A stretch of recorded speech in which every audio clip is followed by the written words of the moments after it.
হলো তাহলে আমরা সবার কাছে করে আপনি করে আপনারাও আছে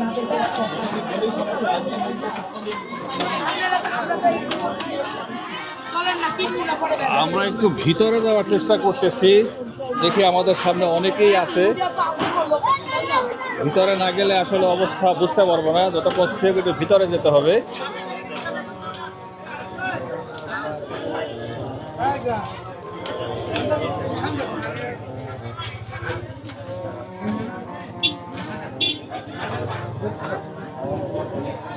এর লাগে একটা মনে কর না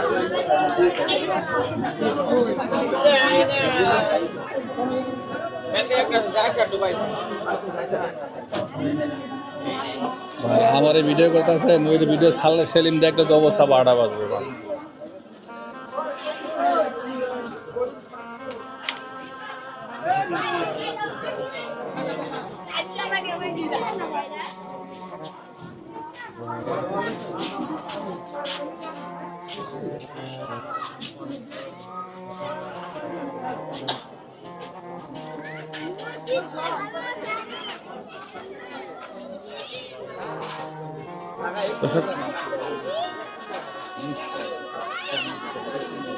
শুক্রবার কল পরিষেবা আসতে সার্বিক পরিস্থিতি দর্শক।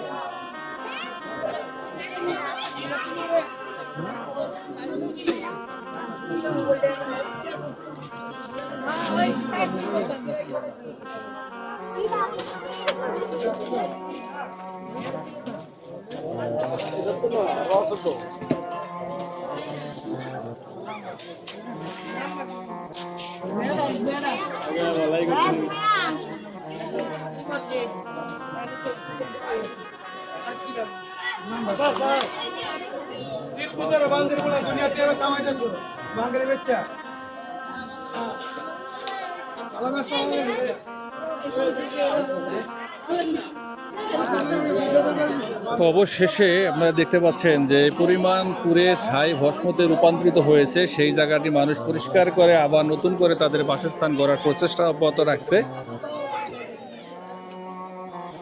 এই জায়গাগুলি অ্যাকচুয়ালি এখানে পুড়েছে এবং এরাই ক্ষতিগ্রস্ত হয়েছে। ওই যে একটি পরিবার সামনে দেখতে পাচ্ছেন আপনারা, তারা নিজেদের মতো করে আবার তাদের জায়গাটাকে পরিষ্কার পরিচ্ছন্ন করে বাসযোগ্য করে তোলার চেষ্টা করতেছে, চেষ্টা অব্যাহত।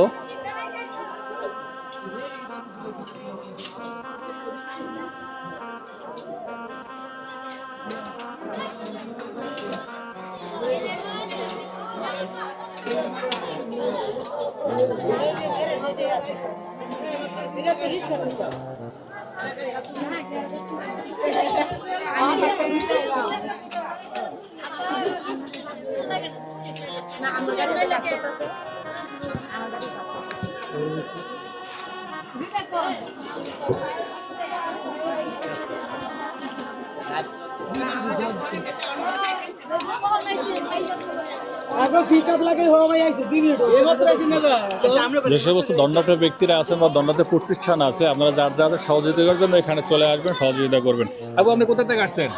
আমি এখানকারই। ও ভিডিও করেন না? হ্যাঁ, ভিডিও কথা বলতাম, আপনি একটু ফাঁকা ফাঁকাই থাকতেন। হ্যাঁ, ভিডিও কথা বলতাম, আপনি ফাঁকা ফাঁকা থাকলে কেন বলেন? এখানে দাঁড়াই বলি, সমস্যা কি? এখানে চাপেন আপনি, এখানে যে সাইডে যান, তাহলে বলতে পারবেন, সমস্যা নাই। কেন অসুবিধা নেই তো, বলেন কি বলতে চান? এখন আমি বলতে চাই, বলছি তো আগুন লাগছে নাকি?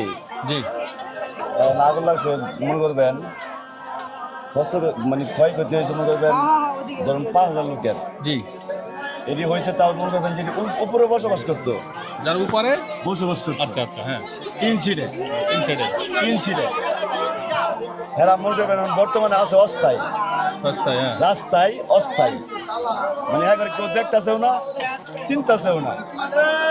যারা নিচতলায় আছিল এরা মনে করবেন অন্তত অনেক ভালো আছে, কোনো কিছু ক্ষয়ক্ষতি হয় নাই। হ্যাঁ, বুঝতে পারছেন? নিচতলায় ক্ষতি হলো না, উপরতলায় ক্ষতি কিভাবে হলো? উপরতলা আছিল 3 শীট, মানে 3 শীট এটা পড়ে গেছে। কিন্তু এই লোকটা না বর্তমানে দাঁড়ানোর কোনো জায়গা নাই। এরা আপনারা যাই বাংলাদেশের মানুষ অনুদান দিতেছেন, জি, সেটা হয়তো ওই যে 5,000 লোকে যে পড়ছে, সেটা হয়তো অর্ধেক লোক পাইতেছে। কিন্তু আর বাইরের 20,000 লোক আইসা বাড়তি খাওয়ান খাইতেছে। মানে বাড়তি লোকেরা সেখানে সুযোগ নিচ্ছে। সুযোগ নিচ্ছে, আমরা যারা 5,000 লোক আমরা ক্ষতিগ্রস্ত হয়েছি, এটি আমরা ওই দ্বারেও যেতে পারতেছি না। তাহলে আপনার পরামর্শ কি, কিভাবে এটা নিয়ন্ত্রণ করা এটা সম্ভব? আপনারা প্রশাসন নিয়ন্ত্রণ করবেন, সরকার আছে, পুলিশ আছে, প্রশাসন আছে, এই এলাকার নেতা আছে, সবাই আছে, আপনি নিয়ন্ত্রণ করবেন। তার মানে আপনি বলতে চাচ্ছেন এখানে যে সহযোগিতাটা আসবে একটা প্রোটেকশনের মাধ্যমে আসলে ভালো হয় এবং ভালো তাদের হয় নাম যে ধরে যে ধরে দেখবো কে পড়ছে, কার ক্ষতি হয়েছে, এটা তো দেখবো নাকি? আপনি চাইলে কি আপনি দিয়ে দিবেন, এটা হইলো না।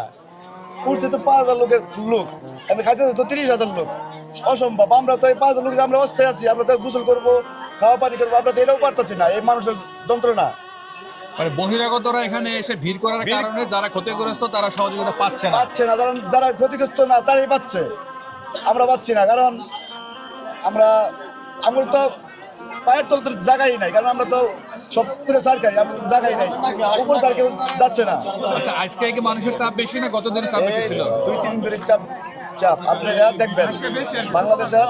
আমি সব বড় লোককে বলছি, আর যারা যারা অনুদান দিয়েছেন তাকে আমি বলতেছি যে লোকটি ক্ষতি হয়েছে, এই লোকটির আপনার বাচ্চা নাম্বার দেখিয়া, নাম দেখিয়া আপনি ক্ষতিগ্রস্ত দেওয়ার যদি কবি থাকে তাহলে আপনারা দেন। দর্শক, এই ভাইটি যে অভিযোগ করছেন তারা ক্ষতিগ্রস্ত যারা, তারা কোনো সহযোগিতা পাচ্ছেন না, বহিরাগতরা এসে সহযোগিতা লুটে নিচ্ছেন। তো এখানে হয়তো বা তালিকা করে তাদেরকে খোঁজ খবর নিয়ে স্থানীয় যারা আছেন তাদের দিয়ে করলে ভালো হতো। ধন্যবাদ আপনাকে।